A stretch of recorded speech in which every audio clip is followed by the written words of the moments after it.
let's split some wood and let's get this fire going. Of course,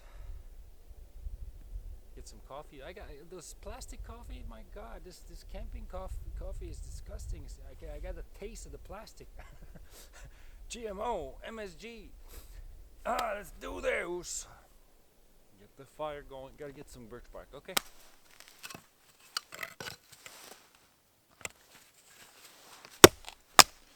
One of my other friend Alex made this mallet. I think he has an hamac chair set up here too. It's in the snow, so I grabbed some more trees, but we keep our stuff, you know, like trying to keep our spot, you know, like nice. My chair just moved.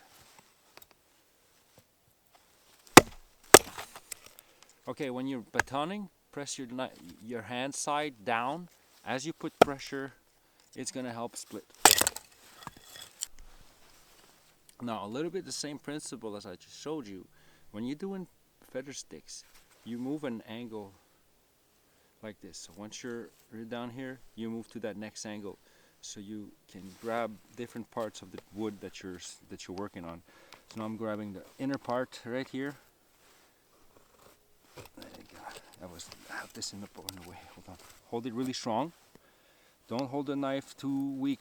Just give it a nice grip, so you can control 100% of where that blade is going. See, I'm doing small little feather sticks here. The wrong feather sticks are the ones that are just like feathers, but those that are actually spinning like this, those are gonna light, those are gonna be better. You do a couple of one, you take your time. They don't go fast. You gotta take your time. Also, that wood, if it gets wet, it's not gonna light. Make sure it's really thin and dry. So this right here is a feather sticks. I won't do any more. I don't want to break it. You can do more. I can do it more. I can even do it on the other side.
Here, I use the two trees that I used to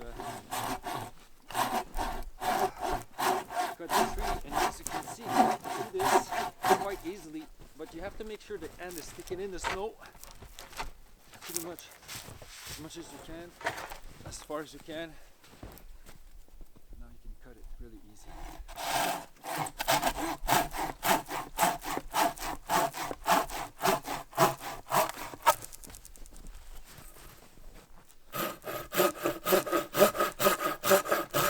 Use the length of your blade to saw.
Now the next trick that I learned is to split wood with a saw.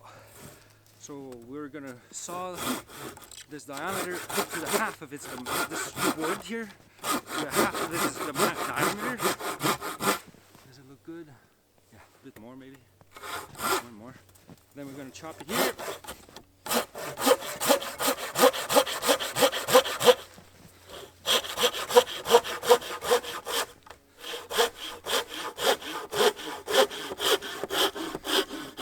Okay. Now you can see it's halfway. What I have to do now is bang it.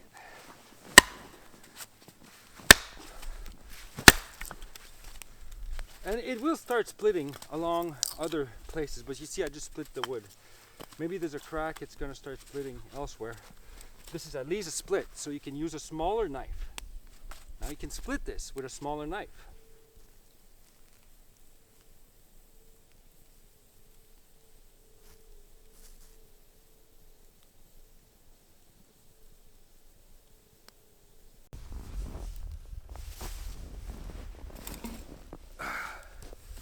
And this water was frozen this morning. Put it next to the fire. Obviously, plastic could melt. If it melt, no good. This Pathfinder kit. I called it the Crusader kit because there was a BCB Crusader kit back in the days. Yeah, that was one of my favorite. It had a little mug on top, but stainless steel, except for the plastic on this thermos, and everything else is stainless steel. Nothing is gonna melt. Pretty happy about this kit. It goes here. I'm really happy about it. So yeah, I'm finally digging down to the old fire that we built here. This forest is an old forest. I can see there's different trees that I can't see really anywhere else. Hemlock, white pine, red oak, maple, red maple, cherry trees, birch, yellow birch, and we have helm trees, even a lot of trees, lots of trees. We have sphagnum moss. The ground is full of rocks because it used to be a mine here, but there's the extreme water down at the bottom. But because of agricultural thing, the water goes back up into this mountain here. Basically, the pressure fills it up and then it leaks down to the mountain. And this forest is very convenient. It's a very good training ground. You get a new piece of kit, come here, test it out. That's good. Now you're ready to go in the middle of nowhere. So this is an amazing spot to learn skills and to practice, work hard. It was really hard for me for first hike of the winter with something was wrong with my left leg. Since I broke my ankle, the whole thing could be, I don't know, it's not really straight. So I was compensating and I noticed I'm missing some core strength in my left butt. So my left leg basically, and it needs some, and I need more lateral, like if you train the lateral like that, I need that lateral muscle to work. So last night, I gave myself a nice massage in my lower back to make everything smooth, and this morning I think I'm fine, and I could be ready, because my back was like 70 pounds. So, yeah, you heard me. Just, what's up? Yeah, man. So, gotta maintain my camp, do something, eh? See you later.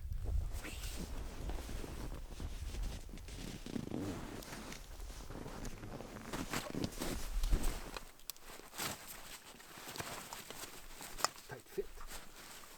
I put it. This is that's the pack. That's the bottom of the pack. I'll make sure I can pull it out because there's a pocket in this. Oh yeah, you see this? Got this British Army. That's the British Army field pack. Fits as a belt.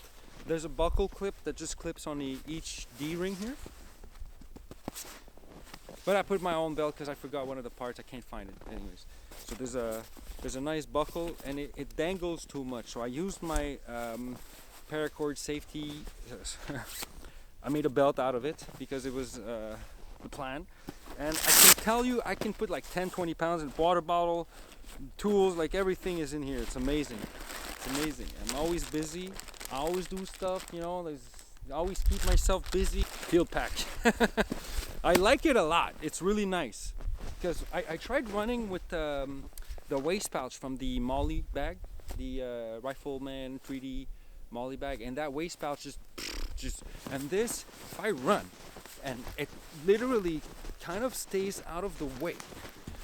Like, it's pretty good. It doesn't dangle too much. I like it a lot. Another thing I found at the surplus is those field gloves again. They have so much grip.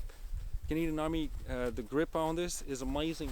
They're kind of water resistant thingy, but they get frozen really easily. But there's leather here. Well, anyways, it's really grippy. This stuff is grippy. Really nice.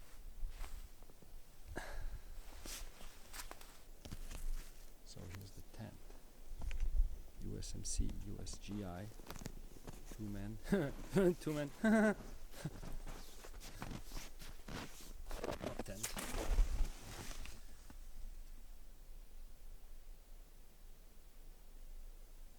USGI floor mat. This is the wet weather poncho liner, Canadian Army. I use it on the bottom, doesn't get too wet.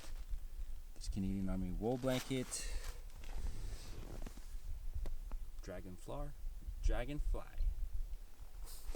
Trifold shovel, whittling axe.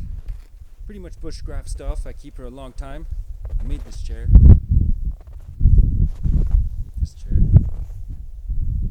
Sewn it.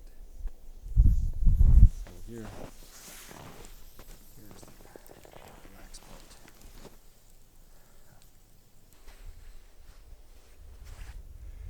This hike was really hard. My heart was pumping when I was coming in. Boom, boom, boom, boom, boom, boom, boom. Because I have a problem with my chest. The chest is caved in where my heart is.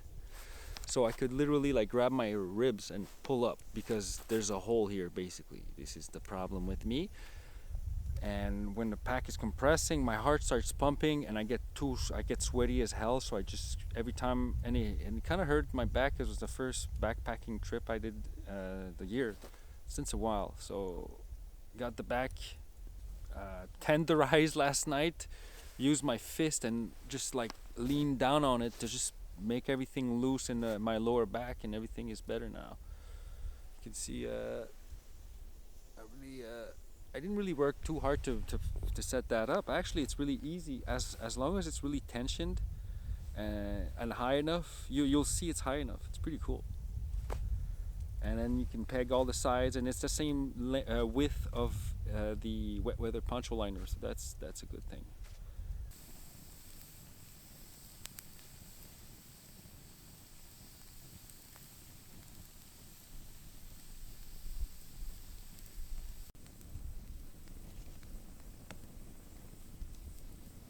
One crossbar just to hold the weight of your meat on one side and the balance anywhere on the other side. So that stick can provide enough clearance so the steak can actually cook from the more, you see the height of the flame. So the center of the steak has to be at the height of the flame so that the embers cook the bottom and the top of the flame go and lick the top. If the wind's on the right direction, should be good.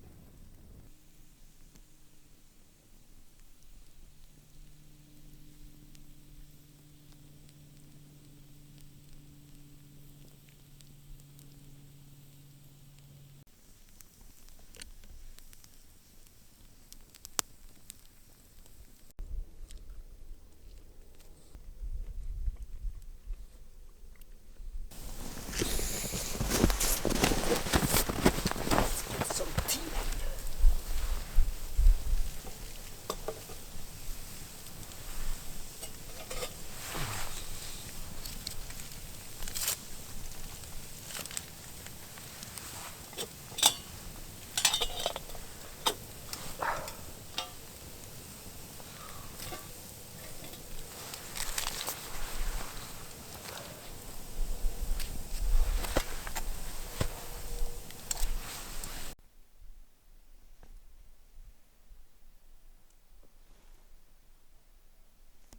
minus 15, 20 tonight.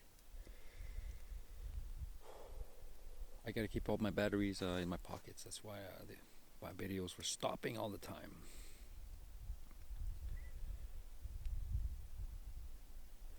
Time to go to sleep. Oh, I'm gonna wait a little bit, but as soon as the sun comes down, yeah, dodo.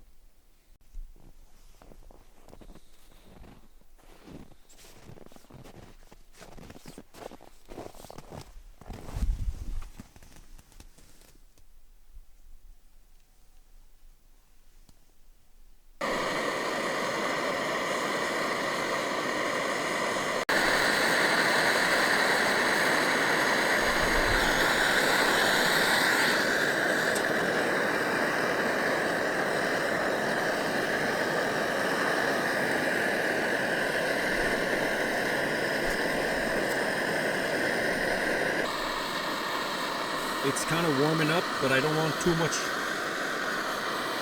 gas. It's warm here. Up here, it's warm. It's getting warm. I'm going to stay low and cook my breakfast.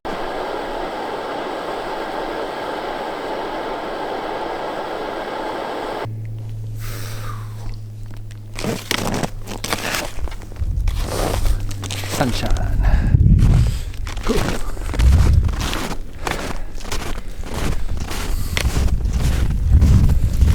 Oh yeah. Back on the trails.